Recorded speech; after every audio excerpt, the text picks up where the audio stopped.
So let's talk a little bit about some new evidence that has come in on psychedelic drugs. Now, let me state my bias up front. I'm not a fan of psychedelic substances, hallucinogenic substances. I think I'm one of those people where whatever my body chemistry is, it's the category of drug I like the least. I have no problem regulating my mood so I go up or I go down.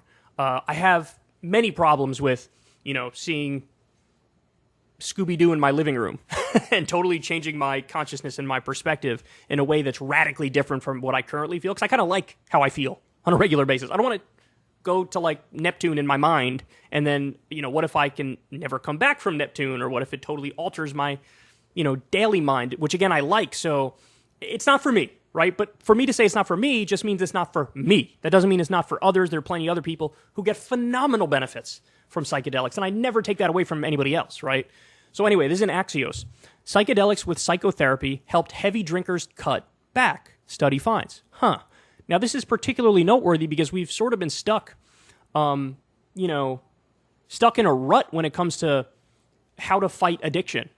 There's still people who cling to, and if it works, hey, God bless them, but some people cling to, the 12-step programs or whatever, and some of them have religious underpinnings. Well, what if you're not a religious person, right? And by the way, the success rate of those programs is under 10%. Now, again, if you're one of the, whatever it is, 7%, 8% that get help by it, God bless you. I love you and keep doing it. But if you're one of the people who it doesn't help, well, you need something else, right? The key ingredient in magic mushrooms combined with psychotherapy resulted in robust decreases in heavy drinking by adults diagnosed with alcohol dependence, according to a study published in JAMA Psychiatry. That's the Journal of American Medical Association, I believe. Psychiatry. It's a promising development for the understanding and treatment of alcohol abuse, which has few effective medication options, as well as addiction more generally.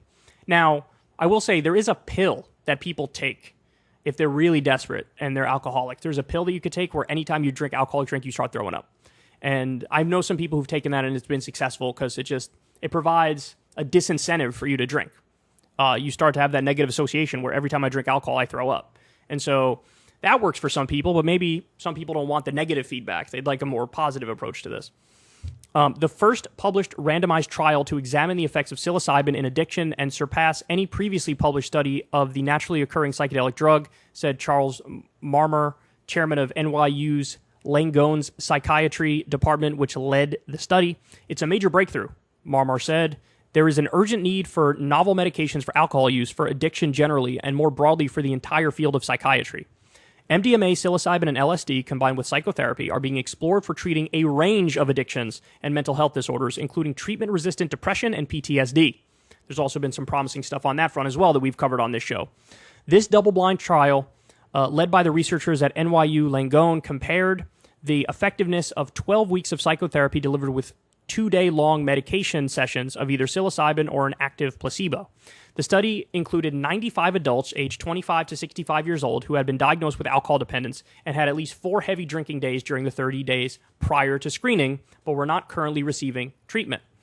The percentage of heavy drinking days during a 7-month period was 10% for the group that received psilocybin compared to 24% in the placebo group. The consumption of drinks per day was also lower in the psilocybin group. Wow.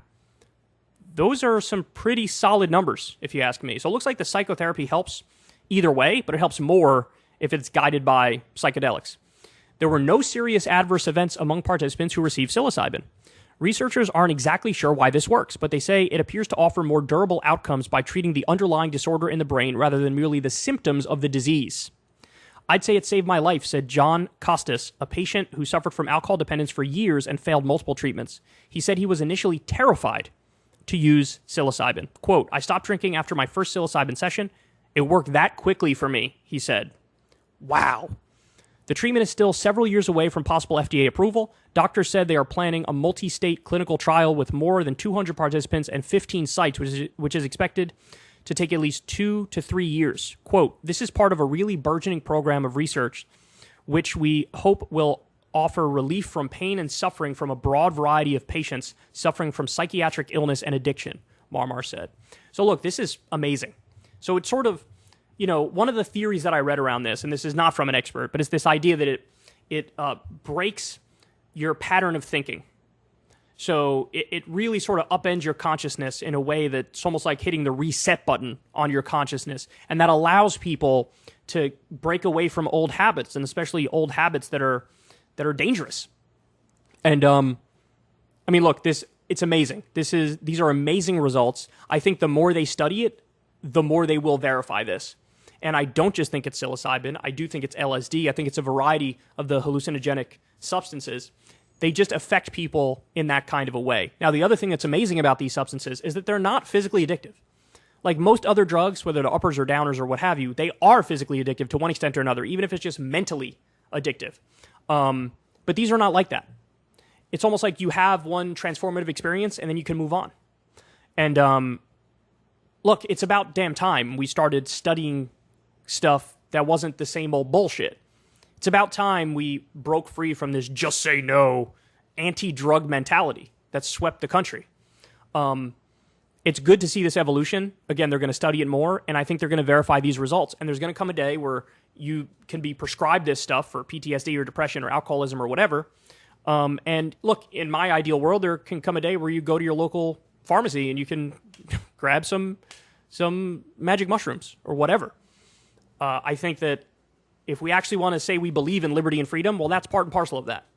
And really, I see almost only upsides to this sort of stuff. So it's wonderful news. And so there is hope out there, not just for people dealing with alcoholism, but again, also people with depression, with PTSD, with severe anxiety.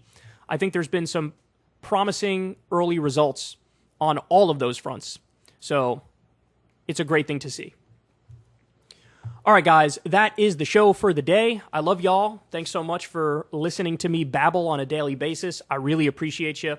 By the way, for anybody listening on YouTube, remember, if you're more of a podcast person, you can now get this show on Spotify and on other podcasting platforms, and it's the full daily shows. So if you're more of a podcast listener, you can ditch the YouTube videos and go over to the podcasting outlets also, or you can just watch both. I'd appreciate it if you watch both. That's great for me if you watch both. So there's that.